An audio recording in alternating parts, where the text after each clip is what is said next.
Headlines this morning. Man City have accepted a £65 million offer from Barcelona for Rodri, who's got just a year left on his contract. He's flying out to Spain this morning. Sebastian Poglioli is Scotland's men's new head coach after 7 years of Steve Clarke. And Cristiano Ronaldo has hinted at retirement, saying this is probably my last year of football. I want to leave a spectacular legacy. European football expert Andy Brassel explained last night whether Ronaldo will actually retire. You know, it's quite open-ended, really, isn't it? So there's the possibility that he could pack it in time for Christmas, and then maybe he's still at it in December 2027 because, you know, they're trying to. He's trying to get over the line with some sort of record. I think it's a fair response to obviously something that people have been asking for a long time. I don't think it's any sort of reaction to Ange Postecoglou going, "Congratulations, mate," on the news of his marriage in the week in that Al Nassr training session. But look, we've known this is probably coming for a while, but obviously a lot of people have thought, well, he's been going on and on and on and on for Portugal, so will he be going for the next World Cup? The time is coming. And I think rather than make a big announcement of it, to sort of sneak the news out there seems like the most logical option. Ali, it's time? Is it the right time to step away? Yeah, I think so. I think he's been unbelievable. I think you think about boys that have made the best of themselves. He absolutely springs to mind. He's been, what an example he's been. I think probably now, listen, he'll know. I mean, it's absolutely remarkable when you look at that career, what he's achieved, everything he's done, you know, performed in countries all over the place at the highest level, Italy, Spain, England, and he's been out of this world. But it just looks as though the natural course is now taking its turn, and I think he'll probably retire with one of the greatest careers of all time. Yeah, and it's interesting, isn't it? Because Messi was hinting that he might have had enough just last week as well, so we might be in a footballing world without Messi or Ronaldo. I fell out with him. Fell out with Messi after that performance against Cucurella in the World Cup. Mm-hmm. You know, when he tried to get him. Yeah. I just. Yeah, I know. I was so disappointed. I really was. No, I know. Don't start defending him now. Come on. No, I was too. I can only blame the occasion, you know, and the fact that they were so desperate to win. Oh, weren't they they were just dreadful, though. They were just absolutely appalling. Not just in the final either, by the way. No, I agree with you. A number of times. But their antics, that's them, you know what I mean? That's the way to do it. I'd had a decent bet on Argentina to win the World Cup. But I tell you what, when Spain scored in that final, I punched the air. Oh, no. Yeah, punched the air. I was the exact same. I think the amount of people that wanted, from our neck of the woods, that wanted Spain to win was remarkable. And I think I think they should have won. I think they did win. I think they're the best team in the tournament by a mile. Right, time now for a bit of this. You're simply the best.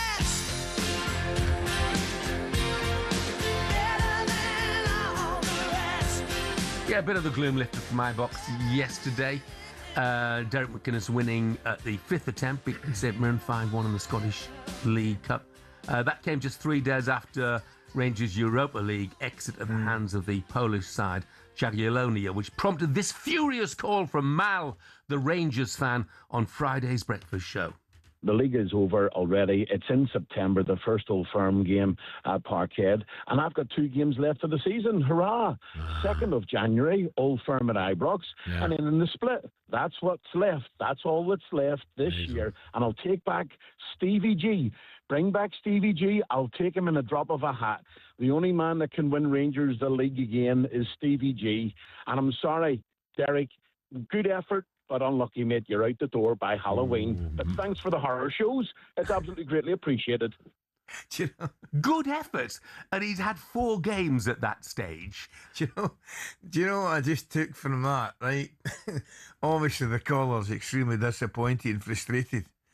All I could take was Big Brazil. I heard Big Brazil in the background going, aye. Oh dear, aye. As if he's really disappointed. And he's ecstatic at the Rangers result. Big Brazil kidding on, he's concerned about the boy. No, I mean, that was a big win yesterday. Had to be. It's been a really poor start. Of course it has. The European performances, particularly one at home, dear me, I watched it. Jeff, my flight was delayed. I was coming back from Salzburg. And a nightmare again coming back, by the way.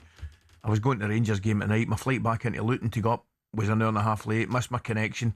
So I had to jump in a train, go all the way across to London City to find that flight delayed an hour and a half. Anyway, I missed the game, which wasn't no bad thing. Yeah, everyone who's off to do a shift at the factory at the moment is really sympathetic towards you, Coisty.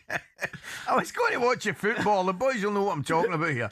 Anyway, I ended up watching the telly. Oh, it was poor. And then clearly the Hibs game at home, United. But that, I only saw the highlights. I was checking my phone. I only saw the highlights. That looked a far better level of performance. Although Derek, I listened to Derek's interview after. He said he was still a little bit concerned defensively. And big centre back Fernandes he's a good player and he will get better. But it just looks as though there's a wee mistake in him at this moment in time. So they need to iron that out. And of course, no sooner did they get the great result and then they come out the hat and it's Rangers versus Celtic. Well, if you're Derek McInnes, is that the tie you want or is that the tie you least wanted? It's not the tie you least wanted, because the tie you least wanted was Celtic versus Rangers. Yeah. So, I mean, bring it on. He can repair a lot of the course he damage, can. can't he? You Oh, know? absolutely. You've got to look on it as an opportunity, Jeff. It's not been a good start. Of course it's not.